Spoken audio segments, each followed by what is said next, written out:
A very good day to all. My name is Navneet Kaur, Assistant Professor in History. So students, आज ਅਸੀਂ पढ़ांगे Teaching of a Lord Mahavir. Lord Mahavir यानी कि स्वामी महावीर जी ਦੀਆਂ ਸਿੱਖਿਆਵਾਂ, ਠੀਕ ਹੈ। ਜਿਵੇਂ ਕਿ ਤੁਹਾਨੂੰ ਪਤਾ ਹੈ स्वामी महावीर ਜਿਹੜੇ ਹੈਗੇ ਨੇ ਉਹਨਾਂ ਨੇ ਜੈਨ ਧਰਮ ਨੂੰ ਕ੍ਰੀਏਟ ਕੀਤਾ ਸੀ, ਯਾਨੀ ਕਿ ਜੈਨ ਧਰਮ ਉਹਨਾਂ ਦੇ ਵੱਲੋਂ ਬਣਾਇਆ ਗਿਆ ਸੀਗਾ। ਜੈਨਿਜ਼ਮ ਕਿਉਂ ਬਣਿਆ ਸੀਗਾ? ਜੈਨਿਜ਼ਮ ਇਸ ਲਈ ਬਣਿਆ ਸੀ ਬਿਕਾਜ਼ ਜਿਹੜਾ ਸੀਗਾ ਸਾਡਾ ਬੁੱਧਿਜ਼ਮ ਉਹਦੇ ਵਿੱਚ ਜਿਹੜਾ ਸਾਡਾ ਸੀ ਹਿੰਦੂਇਜ਼ਮ ਦੇ ਵਿੱਚ ਬੁਰਾਈਆਂ ਜਿਹੜੀਆਂ ਆਉਣੀਆਂ ਸਟਾਰਟ ਹੋ ਗਈਆਂ ਸੀ, ਜਿਹਦੇ ਕਰਕੇ ਸਾਡਾ ਜਿਹੜਾ ਵਾ ਜੈਨਿਜ਼ਮ ਬਣਨਾ ਸਟਾਰਟ ਹੋਇਆ ਸੀ। ਯਾਦ ਰੱਖਣਾ ਇੱਕ ਚੀਜ਼, ਪਹਿਲਾਂ ਹਿੰਦੂਇਜ਼ਮ ਵਿੱਚ ਬੁਰਾਈ ਆਈ, ਜੈਨਿਜ਼ਮ ਬਣਿਆ, ਜੈਨਿਜ਼ਮ ਦੇ ਵਿੱਚ ਬੁਰਾਈ ਆਈ, ਬੁੱਧਿਜ਼ਮ ਬਣਿਆ, ਬੁੱਧਿਜ਼ਮ ਦੇ ਵਿੱਚ ਬੁਰਾਈਆਂ ਆਉਣੀਆਂ ਸਟਾਰਟ ਹੋ ਗਈਆਂ ਸੀ। ਦੈਨ ਫਿਰ ਤੋਂ ਹਿੰਦੂਇਜ਼ਮ ਦੇ ਵਿੱਚ ਲੋਕਾਂ ਨੇ ਮੰਨਣਾ ਸਟਾਰਟ ਕੀਤਾ ਸੀ। ਇਹ ਕਨਸੈਪਟ ਥੋੜਾ ਇੱਥੇ ਕਲੀਅਰ ਕਰ ਦਿੰਦੀ ਹਾਂ, ਠੀਕ ਹੈ। ਉਸ ਤੋਂ ਬਾਅਦ ਹੈਗਾ ਕਹਿੰਦੇ ਜੈਨਿਜ਼ਮ ਕਿਉਂ ਬਣਾਇਆ ਗਿਆ ਸੀ? ਬਿਕਾਜ਼ ਲੋਕ ਜਿਹੜੇ ਸੀ ਸੁਪਰਸਟੀਸ਼ੀਅਸ ਪਾਵਰ ਮਤਲਬ ਕਿ ਅੰਧ ਵਿਸ਼ਵਾਸਾਂ ਦੇ ਵਿੱਚ ਜਿਹੜਾ ਸੀਗਾ ਯਕੀਨ ਕਰਨਾ ਉਹਨਾਂ ਨੇ ਸਟਾਰਟ ਕੀਤਾ ਸੀ। ਸੋ ਸੁਪਰਸਟੀਸ਼ੀਅਸ ਪਾਵਰ ਜਾਂ ਬਲੈਕ ਮੈਜਿਕ ਵਰਗੀਆਂ ਚੀਜ਼ਾਂ ਨੂੰ ਡਿਸਟਰੋਏ ਕਰਨ ਦੇ ਲਈ, ਡਿਸਟਰੋਏ ਮਤਲਬ ਖਤਮ ਕਰਨ ਦੇ ਲਈ ਇਹ ਜਿਹੜਾ ਹੈਗਾ स्वामी महावीर ਦੇ ਵੱਲੋਂ ਜਿਹੜਾ ਜੈਨਿਜ਼ਮ ਹੈ ਉਸ ਨੂੰ ਕ੍ਰੀਏਟ ਕੀਤਾ ਗਿਆ ਸੀਗਾ। ਸੋ ਜੈਨਿਜ਼ਮ ਨੂੰ ਅਗਰ ਤੁਸੀਂ ਅਪਣਾਉਣਾ ਹੈਗਾ ਤੇ ਕਿਹੜੇ ਕੋਡ ਆਫ ਕੰਡਕਟ ਜਿਹੜੇ ਹੈਗੇ ਨੇ ਤੁਹਾਨੂੰ ਯਾਦ ਰੱਖਣੇ ਪੈਣਗੇ ਜਾਂ ਕਿਹੜੀਆਂ ਚੀਜ਼ਾਂ ਨੂੰ ਅਪਲਾਈ ਕਰਨਾ ਪਏਗਾ। ਤਾਂ ਫਸਟ ਵਨ ਇਜ਼ ਅ 3 ਰਤਨ ਦਾ ਮਤਲਬ ਹੁੰਦਾ ਹੈ 3 ਰਤਨ ਕਿਹੜੇ ਨੇ? Right faith, right knowledge, right conduct, ਸੱਚੀ ਸ਼ਰਧਾ, ਸੱਚਾ ਗਿਆਨ ਤੇ ਸੱਚਾ ਆਚਰਣ ਹੋਣਾ ਚਾਹੀਦਾ ਵਾ। ਜਿਹੜੇ ਵੀ ਹਿਊਮਨ ਜਿਹੜੇ ਹੋਣਗੇ ਉਹਨਾਂ ਨੇ ਅਗਰ ਜੈਨਿਜ਼ਮ ਨੂੰ ਆਪਣੇ ਆਪ ਦੇ ਵਿੱਚ ਅਪਲਾਈ ਕਰਵਾਉਣਾ ਹੈਗਾ, ਜੈਨਿਜ਼ਮ ਨੂੰ ਮੰਨਣਾ ਹੈਗਾ ਤੇ ਇਹਨਾਂ ਤਿੰਨਾਂ ਚੀਜ਼ਾਂ ਨੂੰ ਸਭ ਤੋਂ ਪਹਿਲਾਂ ਆਪਣੇ ਆਪ ਦੇ ਵਿੱਚ ਲਿਆਉਣਾ ਪਏਗਾ, ਠੀਕ ਹੈ। ਸੈਕਿੰਡ ਹੈਗਾ ਜਿਹੜਾ ਉਹ ਹੈਗਾ ਅਹਿੰਸਾ, ਠੀਕ ਹੈ। ਅਹਿੰਸਾ ਜਿਹੜੀ ਹੁੰਦੀ ਹੈ ਤੁਹਾਨੂੰ ਪਤਾ ਹੈਗਾ ਕਿ ਕਿਸੇ ਜੀਵ ਨੂੰ ਨੁਕਸਾਨ ਨਹੀਂ ਪਹੁੰਚਾਉਣਾ। ਰਿਐਲਿਟੀ ਇਜ਼ ਦਿਸ, ਅਸੀਂ ਅਗਰ ਮੰਨ ਲਓ ਆਪਣੇ ਉੱਤੇ ਕੋਈ ਕੀੜੀ ਚੜੀ ਜਾ ਰਹੀ ਹੈਗੀ ਹੈ, ਠੀਕ ਹੈ, ਤਾਂ ਅਸੀਂ ਕੀ ਕਰਾਂਗੇ? ਉਸਨੂੰ ਉਠਾ ਕੇ ਫੇਂਕ ਦਾਂਗੇ। ਸਮਟਾਈਮ ਸਾਡਾ ਦਿਮਾਗ ਇੰਨਾ ਖੁਰਾਫਾਤੀ ਹੁੰਦਾ ਅਸੀਂ ਉਸਨੂੰ ਪੂਰੀ ਤਰ੍ਹਾਂ ਮਾਰ ਕੇ ਫੇਂਕਾਂਗੇ, ਠੀਕ ਹੈ, ਮਤਲਬ ਸੁੱਟ ਦੇਵਾਂਗੇ। ਉਸ ਤੋਂ ਬਾਅਦ ਅਸੀਂ ਹਰੇਕ ਛੋਟੇ ਜੀਵ ਜਿਹੜਾ ਹੈਗਾ ਵਾ, ਛੋਟੇ ਤੋਂ ਛੋਟਾ ਜੀਵ ਜਿਹੜਾ ਕਿ ਮਤਲਬ ਦਿਖਣ ਵਿੱਚ ਵੀ ਅਸਮਰਥ ਰਿਹਾ ਵਾ, ਮਤਲਬ ਉਹ ਦਿਖਾਈ ਵੀ ਨਹੀਂ ਦਿੰਦਾ, ਬਹੁਤ ਹੀ ਜ਼ਿਆਦਾ ਛੋਟਾ ਹੈਗਾ, ਅਸੀਂ ਉਸਨੂੰ ਵੀ ਮਾਰਨ ਦੀ ਕੋਸ਼ਿਸ਼ ਕਰਦੇ ਹਾਂ। ਬਟ ਜੈਨਿਜ਼ਮ ਜਿਹੜਾ ਕਹਿੰਦਾ ਹੈ ਉਹ ਕਹਿੰਦਾ ਹੈ ਕਿ ਹਰ ਇੱਕ ਜੀਵ ਮਤਲਬ ਕਿ ਹਰ ਇੱਕ ਲਿਵਿੰਗ ਔਰ ਨਾਨ ਲਿਵਿੰਗ ਦੋਨਾਂ ਦੇ ਵਿੱਚ ਹੀ ਜਾਨ ਹੈਗੀ ਆ। ਉਹ ਤਾਂ ਈਵਨ ਕਿ ਰੁੱਖ ਮਤਲਬ ਪੇੜ ਯਾਨੀ ਕਿ ਟਰੀ ਨੂੰ ਵੀ ਕਹਿੰਦੇ ਆ ਕਿ ਨੁਕਸਾਨ ਨਾ ਪਹੁੰਚਾਓ। ਈਵਨ ਕਿ ਜੈਨਿਜ਼ਮ ਦੇ ਲੋਕ ਜਿਹੜੇ ਹੈਗੇ ਆ ਉਹ ਅਹਿੰਸਾ ਦੇ ਇੰਨੇ ਕੁ ਜ਼ਿਆਦਾ ਖਿਲਾਫ ਆ, ਉਹ ਤਾਂ ਖੁਦ ਨੰਗੇ ਪੈਰੀ ਚੱਲਦੇ ਹੈਗੇ ਨੇ, ਉਹਨਾਂ ਦੇ ਕਦੇ ਪੈਰਾਂ 'ਚ ਕੁਝ ਨਹੀਂ ਪਾਇਆ ਹੁੰਦਾ। ਈਵਨ ਕਿ ਤੁਸੀਂ ਰੋਡ ਤੇ ਵੀ ਕਈ ਵੇਲੇ ਜਾਂਦੇ ਦੇਖੋਗੇ ਵਾਈਟ ਕਲੋਥ ਦੇ ਵਿੱਚ ਉਹ ਪਰਸਨਸ ਹੁੰਦੇ ਨੇ, ਉਹ ਨੰਗੇ ਪੈਰੀ ਚੱਲਦੇ ਨੇ, ਮੂੰਹ ਦੇ ਉੱਤੇ ਵੀ ਪੱਟੀ ਬੰਨਦੇ ਨੇ ਤਾਂ ਜੋ ਕੋਈ ਵੀ ਆਲੇ ਦੁਆਲੇ ਦਾ ਕੋਈ ਜੀਵ ਕਿਤੇ ਉਹਨਾਂ ਦੇ ਮੂੰਹ ਦੇ ਵਿੱਚ ਨਾ ਚਲਾ ਜਾਵੇ। ਉਸ ਤੋਂ ਇਲਾਵਾ ਉਹ ਪਾਣੀ ਵੀ ਛਾਣ ਕੇ ਪੀਂਦੇ ਨੇ ਕਿਤੇ ਪਾਣੀ ਵਿੱਚ ਕੋਈ ਜੀਵ ਨਾ ਚਲਾ ਜਾਵੇ। ਜਦੋਂ ਮੈਂ ਬੋਲੀ ਜੀਵ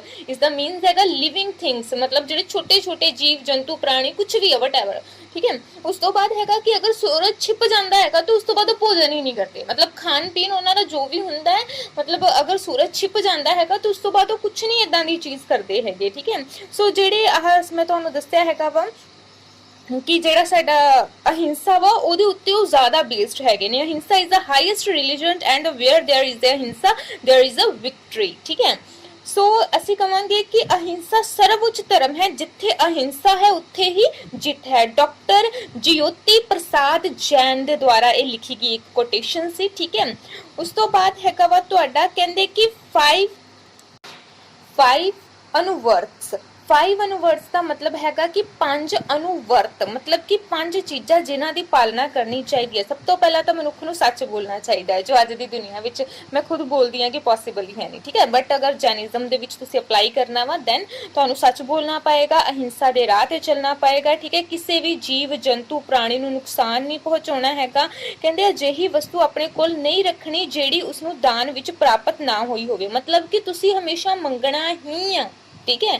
ਤੇ ਕੋਈ ਵਸਤੂ ਇਦਾਂ ਦੀ ਮਤਲਬ ਕੋਈ ਤੁਹਾਡੇ ਕੋਲ ਇਸ ਤਰ੍ਹਾਂ ਦਾ ਮਟੀਰੀਅਲ ਨਹੀਂ ਹੋਣਾ ਚਾਹੀਦਾ ਜਿਹੜਾ ਵੀ ਤੁਹਾਨੂੰ ਦਾਨ 'ਚ ਨਹੀਂ ਮਿਲਿਆ ਪਰ ਤੁਸੀਂ ਵੈਸੇ ਹੀ ਆਪਣੇ ਕੋਲ ਰੱਖ ਲਿਆ, ਠੀਕ ਹੈ। ਉਸ ਤੋਂ ਬਾਅਦ ਹੈ ਉਸਨੂੰ ਆਪਣੇ ਕੋਲ ਧਨ ਵੀ ਨਹੀਂ ਰੱਖਣਾ। ਜਿੱਦਾਂ ਅਸੀਂ ਤਾਂ ਆਪਣੀ ਪ੍ਰਾਪਰਟੀ ਦੇ ਲਈ ਲੜਦੇ ਆ, ਇਹ ਮੇਰਾ ਵਾ, ਈਵਨ ਕਿ ਅਸੀਂ ਆਪਣੇ ਘਰ ਦੇ ਵਿੱਚ ਰੂਮ ਦੇ ਲਈ ਵੀ ਲੜ ਪੈਂਦੇ ਆ ਕਿ ਆ ਮੇਰਾ ਰੂਮ ਆ। ਜੈਨਿਜ਼ਮ ਦੇ ਵਿੱਚ ਤਾਂ ਪੈਸਾ ਵੀ ਕੋਲ ਨਹੀਂ ਤੁਸੀਂ ਰੱਖਣਾ, ਠੀਕ ਹੈ। ਬ੍ਰਹਮਚਾਰੀ ਹੋਣ ਦੀ ਮਤਲਬ ਹਰੇਕ ਚੀਜ਼ ਦੀ ਪਾਲਣਾ ਕਰਨੀ ਹੈ, ਠੀਕ ਹੈ।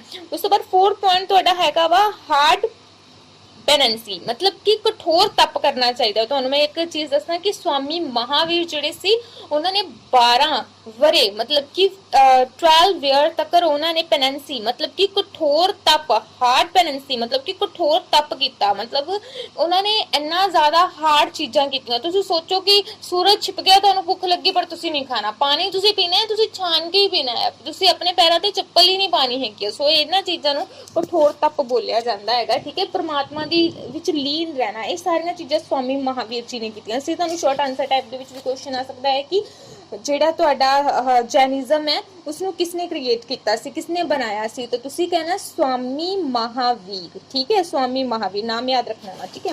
ਉਸ ਤੋਂ ਬਾਅਦ ਬਿਲੀਵ ਇਨ ਦਾ ਇਕੁਐਲਿਟੀ, ਸਮਾਨਤਾ ਦੇ ਵਿੱਚ ਵਿਸ਼ਵਾਸ ਰੱਖਣਾ ਹੈ, ਕੋਈ ਅਮੀਰ ਗਰੀਬ ਯਾਨੀ ਕਿ ਕੋਈ ਲੋਅਰ, ਠੀਕ ਹੈ, ਕੋਈ ਵੀ ਇਸ ਤਰ੍ਹਾਂ ਦਾ ਜਿਹੜਾ ਡਿਸਕ੍ਰਿਮੀਨੇਸ਼ਨ ਹੈ ਉਹ ਤੁਸੀਂ ਨਹੀਂ ਰੱਖਣਾ ਹੈਗਾ। ਉਸ ਤੋਂ ਬਾਅਦ ਫੇਥ ਇਨ ਕਰਮਾ ਥਿਊਰੀ, ਕਰਮਾ ਮਤਲਬ ਹੁੰਦਾ ਹੈ ਕਿ ਜਿੱਦਾਂ ਨਾ ਕਰੋਗੇ ਉਦਾਂ ਦਾ ਕਰੋਗੇ। ਤੁਹਾਨੂੰ ਇੱਕ ਛੋਟੀ ਜੀ ਲਾਈਨ ਦੱਸਦੀ ਹਾਂ, ਰਿਐਲਿਟੀ ਕੀ ਹੁੰਦੀ ਹੈ, ਸਮਟਾਈਮ ਸਾਨੂੰ ਲੱਗਦਾ ਕਿ ਪ੍ਰਮਾਤਮਾ ਨੇ ਸਾਡੇ ਨਾਲ ਬਹੁਤ ਬੁਰਾ ਕਰ ਦਿੱਤਾ ਮਤਲਬ ਕਿ ਪਤਾ ਨਹੀਂ ਕੀ ਹੋ ਰਿਹਾ ਹੈ ਸਾਡੀ ਲਾਈਫ ਦੇ ਵਿੱਚ, ਠੀਕ ਹੈ, ਬਹੁਤ ਬੁਰਾ ਹੋ ਰਿਹਾ ਹੈ। ਬਟ ਮੈਂ ਤੁਹਾਨੂੰ ਇੱਕ ਚੀਜ਼ ਦੱਸ ਦਿੰਦੀ ਹਾਂ, ਅਗਰ ਉਸ ਬੁਰੇ ਦੇ ਵਿੱਚ ਤੁਹਾਡਾ ਕੋਈ ਹੱਥ ਨਹੀਂ ਹੈ, ਅਗਰ ਉਹ ਬੁਰਾ ਤੁਹਾਡੇ ਨਾਲ ਜਸਟ ਹੋਇਆ ਹੈ, ਤੁਸੀਂ ਉਸਨੂੰ ਮਤਲਬ ਉਸਦੇ ਲਈ ਕੁਝ ਬੁਰਾ ਹੋਰ ਨਹੀਂ ਕੀਤਾ, ਮਤਲਬ ਤੁਹਾਡੇ ਫਰੈਂਡ ਨੇ ਤੁਹਾਡੇ ਨਾਲ ਬੁਰਾ ਕੀਤਾ ਹੈ ਬਟ ਤੁਸੀਂ ਉਸਦੇ ਨਾਲ ਬੁਰਾ ਨਹੀਂ ਸੀ ਕੀਤਾ, ਤੇ ਤੁਹਾਨੂੰ ਦੱਸ ਦਈਏ ਕਿ ਇੱਕ ਕਰਮਾ ਹੈ। ਕਰਮਾ ਮਤਲਬ ਕਿ ਜੋ ਤੁਹਾਡੇ ਨਾਲ ਹੋਇਆ ਵਾ ਨੈਕਸਟ ਦੂਜੇ ਨਾਲ ਵੀ ਹੋਏਗਾ, ਅਗਰ ਤੁਹਾਡੀ ਕੋਈ ਗਲਤੀ ਨਹੀਂ ਆ ਤਾਂ, ਠੀਕ ਹੈ।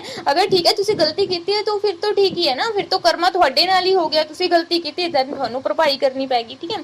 ਸੋ ਇਹ ਜਿਹੜਾ ਹਿਊਮਨ ਬੀਇੰਗ ਹੈ ਨਾ, ਇਹ ਇਹਨਾਂ ਚੱਕਰਾਂ ਦੇ ਵਿੱਚ ਹੀ ਫਸਿਆ ਰਹਿੰਦਾ ਹੈ। ਸਾਨੂੰ ਲੱਗਦਾ ਹੈ ਸਾਡੇ ਨਾਲ ਬਹੁਤ ਬੁਰਾ ਹੋਇਆ, ਬਟ ਰਿਐਲਿਟੀ ਇਜ਼ ਦਿਸ ਕਿ ਤੁਸੀਂ ਸੋਚ ਕੇ ਦੇਖੋ, ਤੁਸੀਂ ਕਦੇ ਨਾ ਕਦੇ ਕਿਸੇ ਨਾਲ ਬੁਰਾ ਕੀਤਾ ਹੋਏਗਾ, ਦੈਨ ਕਰਮਾ ਤੁਹਾਡੇ ਨਾਲ ਹੋਇਆ ਹੈ। ਕਰਮਾ ਦਾ ਮਤਲਬ ਹੀ ਇਹ ਹੈ ਕਿ ਜੋ ਕਰੋਗੇ ਦੈਨ ਤੁਹਾਡੇ ਕੋਲ ਵਾਪਸ ਆ ਜਾਏਗਾ, ਠੀਕ ਹੈ। ਉਸ ਤੋਂ ਬਾਅਦ ਹੈ ਗੁੱਡ ਕਰੈਕਟਰ, ਤੁਹਾਡਾ ਕਰੈਕਟਰ ਜਿਹੜਾ ਹੈਗਾ ਵਾ ਗੁੱਡ ਹੋਣਾ ਚਾਹੀਦਾ।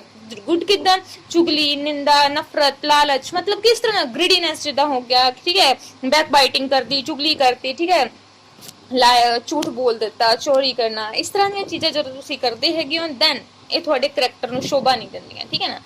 ਲਾਈਫ ਦੇ ਵਿੱਚ ਕੋਈ ਬੁਰਾ ਹੈਗਾ ਇਹਦਾ ਮਤਲਬ ਇਹ ਨਹੀਂ ਹੈ ਕਿ ਤੁਸੀਂ ਵੀ ਬੁਰਾ ਕਰਨਾ ਸਟਾਰਟ ਕਰ ਦਿਓ, ਨਹੀਂ। ਜੈਨਿਜ਼ਮ ਕੀ ਕਹਿੰਦਾ ਹੈ ਕਿ ਤੁਸੀਂ ਇਸ ਤਰ੍ਹਾਂ ਦਾ ਕੁਝ ਕਰਨਾ ਹੀ ਨਹੀਂ ਹੈ, ਠੀਕ ਹੈ। ਇੱਕ ਛੋਟੀ ਜਿਹੀ ਹੋਰ ਵੀ ਲਾਈਨ ਹੈਗੀ ਕਿ ਬੁਰਾ ਨਹੀਂ ਕਰਨਾ ਚਾਹੀਦਾ, ਠੀਕ ਹੈ ਨਾ।